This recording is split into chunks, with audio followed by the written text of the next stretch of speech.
for those. Now we're going to talk a little bit more about that. So how do we as educators design our online courses to reach out to students to inspire, motivate them, and support them? Well, we have to overcome that impact of transitional distance. Transactional distance is defined as the perceived distance between elements residing in cyberspace.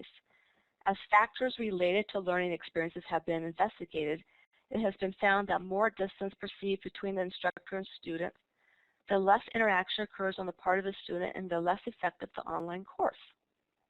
Simon, in his article in 2007, clearly identified how transactional distance disrupts the experience of students and the instructor. The distance increases between the learner and instructor when students feel a separation, a break or tear in the lines of communication. And this happens more so when there's like a strong hierarchical relationship between the instructor and student. So if you don't mind, I'm going to have you jump on the microphone and let me know, why do you think that happens? Why do you think there's a breakdown in communication when there's that strong hierarchical relationship? I think that, well, good, Yolanda. I think that my experience has always been the teacher is the one that teaches and the students are the ones that listen and learn. And I think that, you know, since teaching and education has changed so much, that there has been smaller change to occur, because I think a lot of faculty still believe that they're the teacher and the students need to learn from them. Good. And you know, in your case too, since you teach like 5th grade, you know, you have that's evident in your world.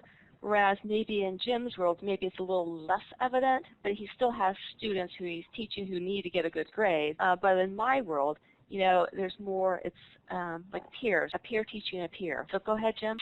I was thinking students may not want to communicate because they, you know, if in a big class, if they ask a question, they'll look dumb.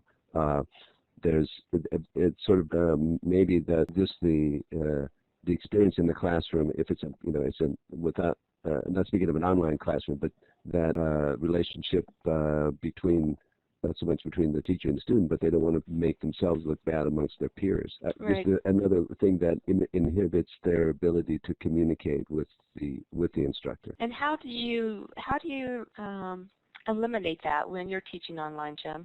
Well, I haven't done a lot of online stuff. When I've done some teaching in high school with sort of clubs, and I basically call on individuals to answer questions or to ask questions, and we go around the room, so everybody has a chance to look smart, I guess. I like that. Thank you. Renee, do you have anything to add? So, okay. The one way that I try to break it down in my face-to-face class, it's a little harder, I find, in my online class, but face-to-face, I put myself as in there as a real person that also makes mistakes. So things that they may come up with, I don't always have it be something that they're wrong at. Maybe they say something and I will actually let them know, well, I didn't think of it that way, or, you know, just so that they know that not everyone does. Try to make it a little bit more comfortable. I like that. Thank you. Thank you for that. Okay, so now we're going to look at breaking down the barriers. We know that the instructional designer or the great teacher can actually break those distance barriers and create a sense of community. So we're going to look at some ways you can do that. Let me just back up a little bit. We can do that by eliminating the psychological and communication space between the learners and instructors, by having the instructor being available to answer questions, and maybe reaching out to the students with email and phone calls within prescribed times. And I know the instructors can't be there 24/7, but you make time that allow the students to contact you. Another way you can reach out to them is you can arrange for students to work together or to answer each other's questions through a a question board, and then you as an instructor can go to that question board too, maybe if you have less time to be contacted live throughout the day. Social presence is really important, and ways to increase that social presence and break down the barriers to creating social presence is maybe having pictures in the learning management system like what we do with Pilot, or maybe even people bringing, in the start of the class, sharing an image of how their day went for them. So people can connect by how they're feeling. Maybe people are feeling really good, people are feeling really bad and tired, and they're feeling tired and sad, others can support them. Another way for social presence to be just enhanced is you can actually have an online class party. For example, you tell people, the next class, we're going to have a party. Everybody bring their party, or wear their party hats, bring your favorite beverage and snacks, and while we're having class, we're going to party. So that's just a way to enhance that and break down the barriers. Another one is small group activities, incorporating activities where students work together more frequently. That will help build that sense of community and just help keep the lines of communication open between the students and the instructor. Also, too, using cell phones. And this is one thing I think that Chris actually helped us to do. When we created our group, we obtained each other's phone numbers, so we were able to connect with each other. So instructors can actually lead that by having people share their phone numbers so students can converse back and forth with questions or making appointments to get together to work on assignments. Also, to community size, we want to make sure that we don't have too large of an online class. Anytime we have over 30 students, it's so hard to manage. Ideally, 20 to 30 is the most that you really can handle, and you need at least 8 to 10. So to design and deliver courses that build community on these factors, they can help promote satisfaction and retention in online learning. So the learning community is made up of a community of learners. We want to build a sense of community among the students that brings a feeling of connection between them and the instructor, and that allows for an exchange of ideas. Community members have a greater sense of well-being and have others whom they can turn to for support. Engagement in school and class activities have a direct correlation to the student's sense of community. Students are less likely to miss class and more likely to come prepared for class.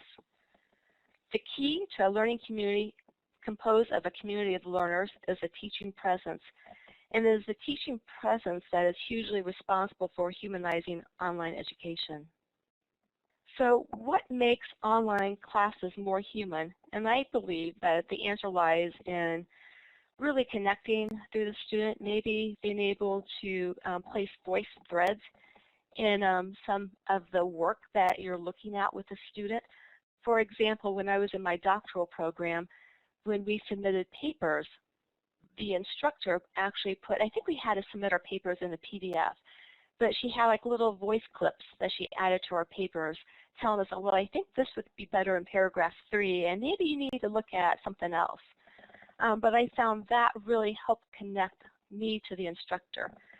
Also, too, you can leave comments. You can leave comments in the text or chat box. You can get back and give people personal feedback via through their text messages, or you can just simply send them email.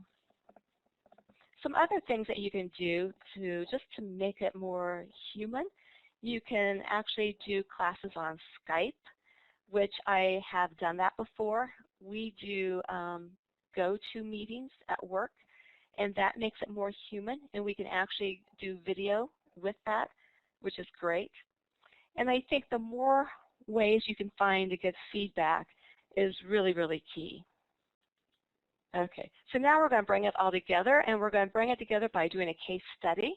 So in the case study, you have students who aren't engaged in an online course. The course is called Motivational Interviewing. The discussion board posts that they have meet minimal requirements.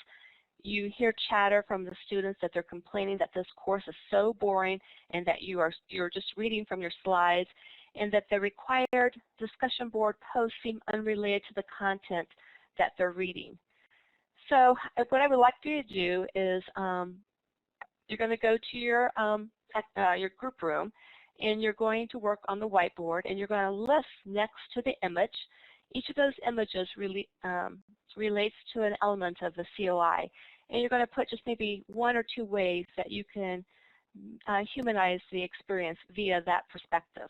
So just in case you don't see it, but the little sphere with people, that's social presence. The teacher is teaching presence, and the head is cognitive presence.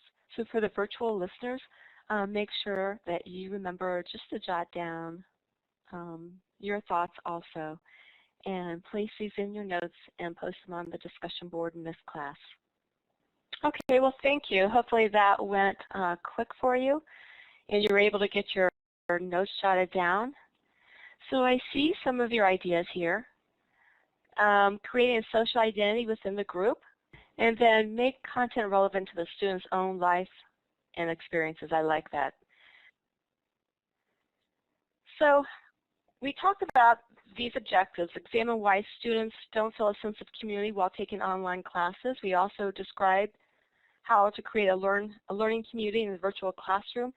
And we also discussed how instructors can design classes to humanize a learning environment. So students' online experience can be positive while taking online classes, but it does depend on the teacher who's really skillful with some different talent in creating that learning community in the virtual classroom and humanizes the online learning environment. So I hope you learned a few tidbits tonight, and I appreciate your time.